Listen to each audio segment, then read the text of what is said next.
યુવક શાળાથી બાળકને લઈને પરત આવતા સમયે આ ઘટના બની છે। ગ્રામજનોને જાણ થતા તાત્કાલિક લોકો દોડી આવ્યા। લોકો દ્વારા દોરડા વડે યુવાનનું રેસ્ક્યુ કરવામાં આવ્યું તો એક યુવક ફસાઈ ગયો હતો કારણ કે પાણી ફરી વળ્યા છે અને તેમાં એક યુવક એક બાળકને લઈને ઘરે આવી રહ્યો હતો શાળાએથી અને તે સમયે આ પાણીમાં તે ફસાઈ ગયો।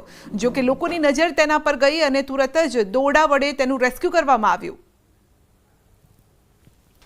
तो स्थानिक लोगों युवक वस्ती गामनी अंदर कोरिडोर नेशनल कोरिडोर ने काम चाले છે એના કારણે આ લોકોએ આ જૂનું પુરાણું નાળું હતું કોતર હતું એ કોતર બુરી નાખ્યું અને તે કોતરની અંદર ખાલી એક જ ભૂંગળું મૂકવામાં આવ્યું। એક ભૂંગળું મૂક્યા પછી આ લોકોએ પુરાણ કરી દીધું એટલે માટી આ તમે જોઈ શકો છો।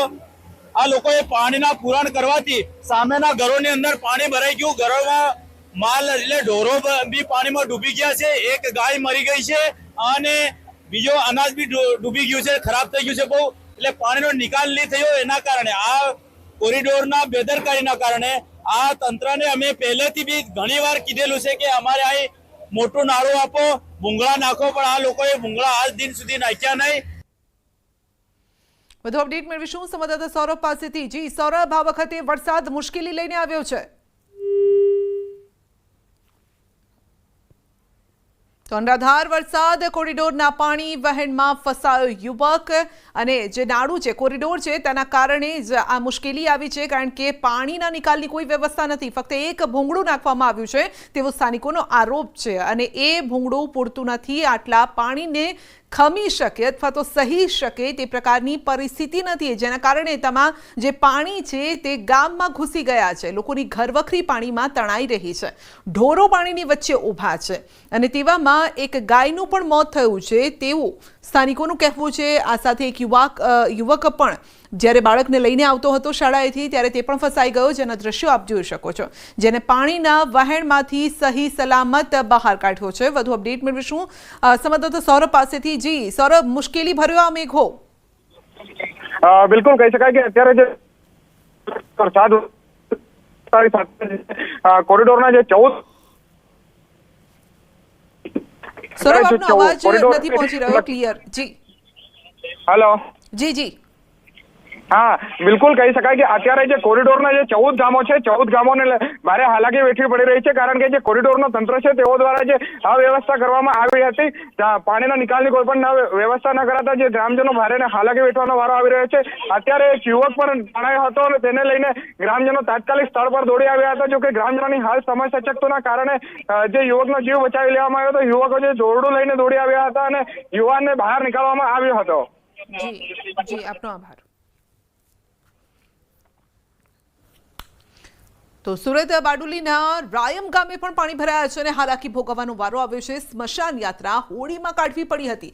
70 વર્ષીય હળપતિ આધેડનું મોત થયું હતું અને ગ્રામજનોએ હોળીમાં સ્મશાન યાત્રા કાઢવી પડી હતી। આપ જોઈ શકો છો કે માણસોએ ડૂબી જાય તેટલા પાણી ભરાયેલા છે બારડોલીમાં। વધુ અપડેટ મેળવીશું સંવાદદાતા કેતન પાસેથી। જે કેતન, જીવતા જીવત તો લોકોને મુશ્કેલી છે પરંતુ મોત બાદ પણ આ પાણી પીછો નથી છોડી રહ્યું। जी ચોક્કસની વાત કરું સંજય, સુરત જિલ્લાના બારડોલી તાલુકાના રાયમ ગામે જે સ્ટેટ હાઈવે પર પાણી ફરી વળતા સદંતર બંધ કરી દેવામાં આવ્યું। જે અંતર્ગત ખાડીના પાણી જે છે એ રાયમ ગામના નવા ફળિયા વિસ્તારની અંદર ગળાડૂબ પાણી ભરાઈ જવા પામ્યું હતું। 40 થી 45 ઘરોની અંદર ગળાડૂબ પાણી ભરાતા ત્યાં નકી આજે કાળીદાસભાઈ નગીનભાઈ હળપતિ જે છે એનું કુદરતી મોત થયું હતું। ઉંમરે 70 વર્ષના આધેડ છે અને જેનું મોત થયા બાદ સ્મશાન યાત્રા કે અંતિમ યાત્રા કરવા માટેની પણ એક તકલીફ ઉદ્ભવે એવી સ્થિતિ હતી। તે સમય દરમિયાન ગામની અંદર એક હોળી હતી, હોળીની અંદર એની અંતિમ યાત્રા કરવામાં આવી હતી અને હેમખેમ રીતે તમે દ્રશ્યમાં જોઈ શકો છો ગળાડૂબ પાણીની અંદરથી આ હોળીની અંદર જેમની નલામી મૂકીને અંતિમ યાત્રા કરવામાં આવી હતી અને જે દ્રશ્યો સામે આવ્યા છે ખરેખર જોવા જાવ તો માણસને જીવતે જીવ પાણી નથી છોડી પણ મૃત્યુ પછી પણ પાણી નથી છોડી શાંતિ નથી તેવા દ્રશ્યો। આપનો આભાર। તો ભારે વરસાદ બાદ સુરતમાં પૂર જેવી સ્થિતિ છે અને સતત વરસાદ, સુરતમાં ઠેર ઠેર પાણી ભરાયા। સુરતના જાહેર માર્ગો પર ભરાયા છે પાણી। સાણિયા હેમદ ગામમાં ખાડીના પાણી ફરી વળ્યા છે અને ગામમાં આખું મંદિર પાણીની અંદર ગરકાવ થઈ ગયું છે। ઘર પણ પાણીની અંદર છે, ઘરો ડૂબી ગયા છે। ભગવાને પણ જાણે કે જળ સમાધિ લીધી હોય તેવા દ્રશ્યો સર્જાયા।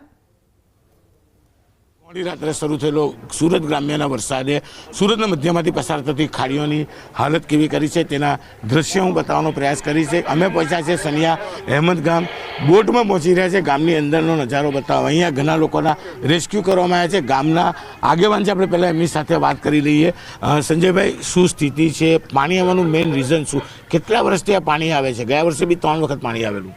પાણી દર વર્ષે વરસાદના લઈને પાણી આવતું હતું, પણ જેટલી સ્પીડમાં જે પાણી ચડે છે એ માનવ સર્જિત છે. પાણી વરસાદ પડતો વધારે એટલે વરસાદનું રેલ આવતી હતી, પણ અત્યારે હાલ જે 2019ની અંદર તાપી શુદ્ધિકરણનો પ્રોજેક્ટ હતો એ પ્રોજેક્ટને લઈને વાલક ખાડીનું પાણી એ સીધું અમારી ખાડીની અંદર લાવીને છોડી દેવામાં આવે છે. સરકારને ખબર છે કે સણિયા હેમત ગામ એવું ગામ છે કે ખાડીની આજુબાજુની અરે સણિયા હેમત ગામ, પર્વત, કુંભારિયા, લીંબાયત, મીઠી ખાડી એ બધી ખબર છે સરકારને કે ત્યાં પાણી વરસાદી પાણી ભરાય છે. છતાં પણ વાલક ખાડીનું પાણી અહીંયા સીધું છોડવાથી છેલ્લા 5 વર્ષથી વરસાદની અંદર 5 થી 6 વાર રેલ આવે અને ઘણું નુકસાન કરે અને મિનિમમ 7 થી 8 લાખ લોકોને અસર કરે છે.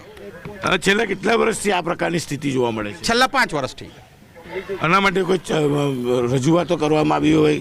રજૂઆત તો ટીવીના માધ્યમથી, તમારા માધ્યમથી બધી બહુ રજૂઆત કરી, લેખિતમાં કરી, છતાં પણ કોર્પોરેશનના અધિકારીઓ, ઉપલા અધિકારીઓનું સાંભળતા નથી કે એ લોકોએ પ્રજાનું સાંભળવું નથી અને એ લોકોનું મનનું કરવું છે એવું કરે છે. દર વખતે અમે એમને રજૂઆત કરીએ જ છીએ.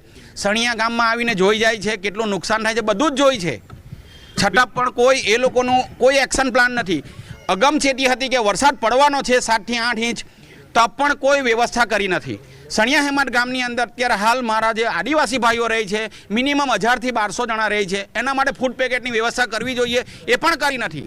સુધીરભાઈ, કેટલા લોકોને રેસ્ક્યુ કરવામાં અહીંયા આવ્યા છે? તમે તો આખા વિસ્તારમાં છો, સરથાણામાં બી રેસ્ક્યુ કરવામાં આવ્યા છે. હાલ અમે સરથાણા આદર્શ નિવાસી હોસ્ટેલ, ગર્લ્સ અને બોયઝ હોસ્ટેલમાં 120 જેટલા સ્ટાફ તેમજ ગર્લ્સ બોયઝને રેસ્ક્યુ કરી 6 થી 7 ફૂટ જેટલા પાણીમાંથી રેસ્ક્યુ કરી બોટ દ્વારા બહાર કાઢેલ છે.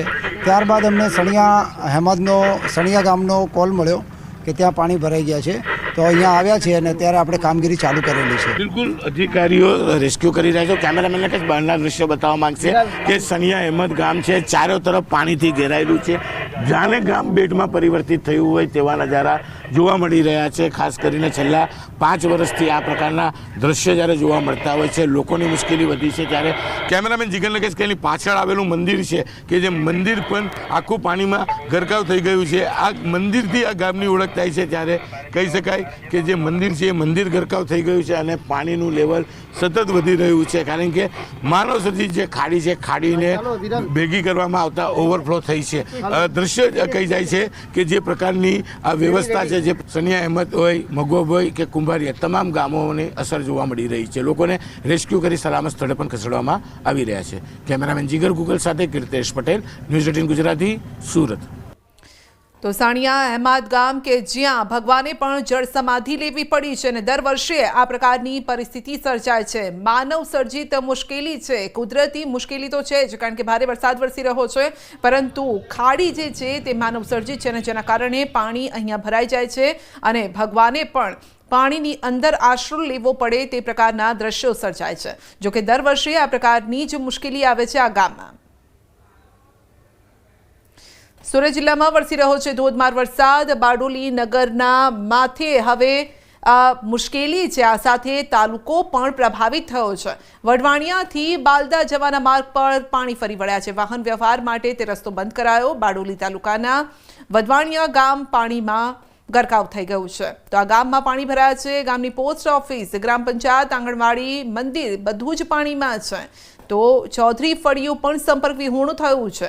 શ્રમજીવી પરિવારોના ઘરમાં પાણી ફરી વળ્યા છે અને ગામના અનેક શ્રમજીવી પરિવારોના ઘરોમાં અત્યારે પાણી જ પાણી છે. તો પરિવારોની ઘરવખરી પણ પાણીમાં ડૂબી ગઈ છે.